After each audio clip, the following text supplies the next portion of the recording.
So I've got a question for you today. Are you hiding? Are you hiding in leadership?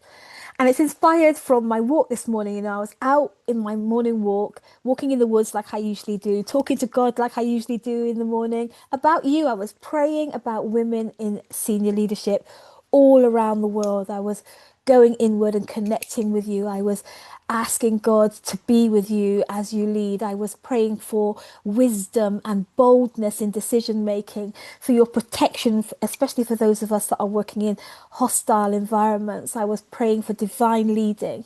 So you get this picture, like this was me this morning praying for you. And when I finished praying, I heard that familiar, still small voice on the inside of me say this: she's cloaked, she's hiding, she's armored, and she's masked. She's cloaked, she's hiding, she's armored, and she's masked. I knew straight away what it meant.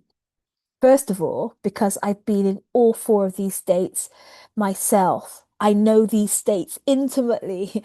They're my states. Like they're the things that I've had to work on the most on my leadership development journey. And I know them very well. You may have heard me tell the story about how I was born with a facial disfigurement. So, in my mother's womb, I didn't develop conventionally. My lip and my mouth wasn't developed properly, and my the top of my head was asymmetrical, and I was blind in my left eye. So I was born with this. It was quite profound facial disfigurement. And when I was 4 years old, as part of the corrective surgical proceedings, I was gifted an artificial eye and dark glasses. So this plastic shell that was painted to look like this eye that fit over my disfigured eye, and then these big dark glasses that covered my face like this. And the whole point of those gifts were to help me to hide my facial flaws.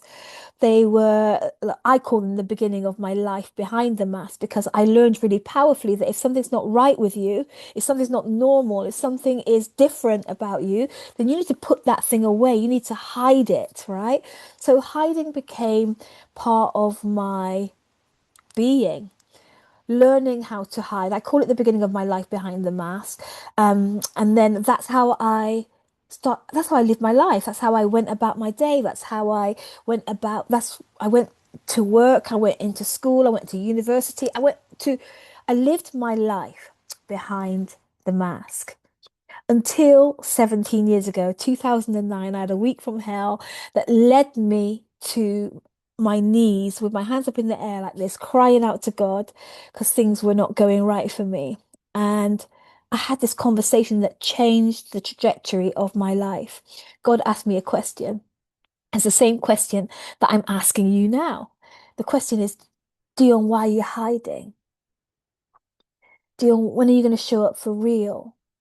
When are you going to let people see the real you? When are you going to show up for real, Dion? Those questions honestly changed the trajectory of my life, and they are the same kind of questions I'm asking you. So this morning, when God started to speak to me about your hiding, I got so excited because I realized that if He's asking you the same questions as He asked me 17 years ago, and it changed the trajectory of my life 17 years ago, then perhaps it's going to change the trajectory of your life as He asks you these questions. Why are you hiding? When are you going to learn to show up for real? When are you going to let people see the real you?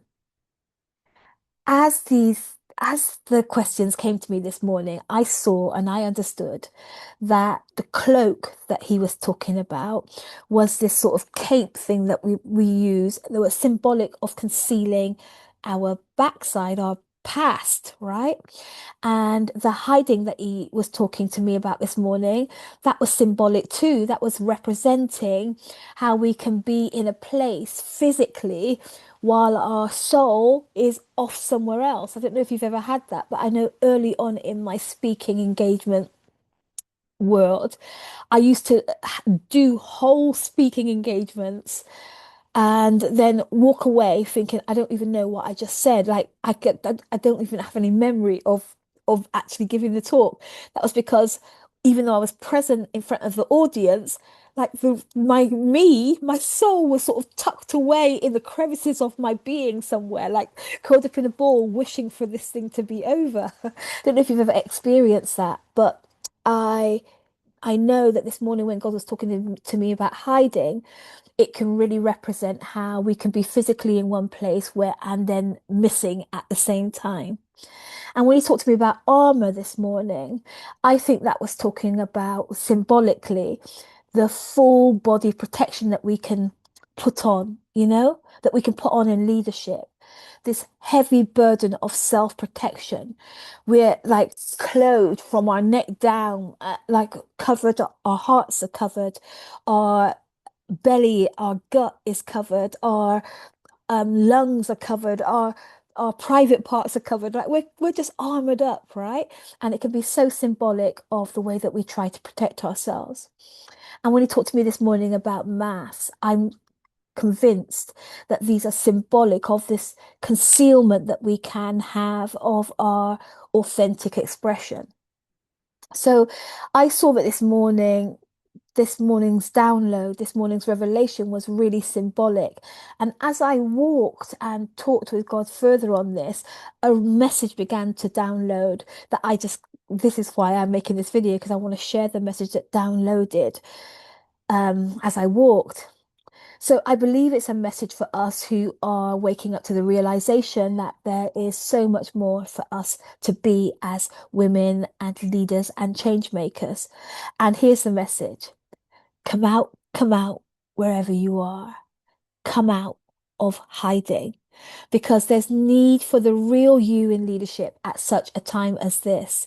The powerful you, the sovereign you, the influential you, the you that was born to change things in your industry, the you that was born to chart new courses in your professional field. As I walked, I saw that it is safe to be you. It's safe to be the highest you, the most powerful you. As I walked and talked this through, I saw that the condemnation was not appropriate. There was no condemnation for the hiding years, that your hiding was the only response that you were capable of when what happened happened. I saw that it's time to come out.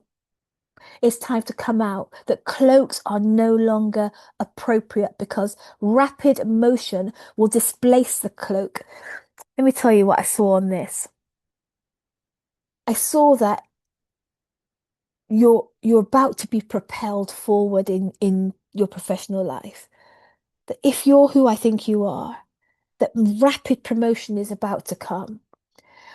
But when you have a cloak on, and you're worried about concealing your past and you're worried about hiding what happened. As you move forward, the cloak, the wind, the force pushes your cloak up and you'll be exposed and you'll get self-conscious of that and you'll be torn between protecting yourself and moving forward.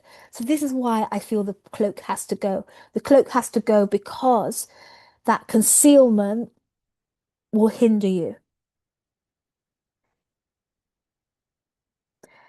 Your hiding place. No longer appropriate because it's your full whole presence, not your fragmented self, that will create potency, impact, and influence in your professional space.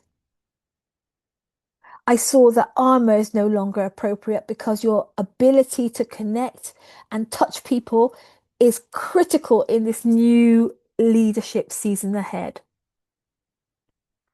And I saw that masks are no longer appropriate because it's your authentic expression that is imbued with power to penetrate strongholds and shift the needle on some of our most prolific problems. This message came with such clarity, and I'm celebrating because this is precisely the kind of message that I would usually in my past be hiding. But This message is for me too. It's me and you. It's time for us to break forth into the frequency of fully expressed. No more hiding. It's time for our sovereign expression. No more hiding. It's time for us to embody our highness. No more hiding. It's time to show up as her, lead as her, with no cloak, no hiding place, no armor, no masks, just your sovereignty. Are you in? See you tomorrow.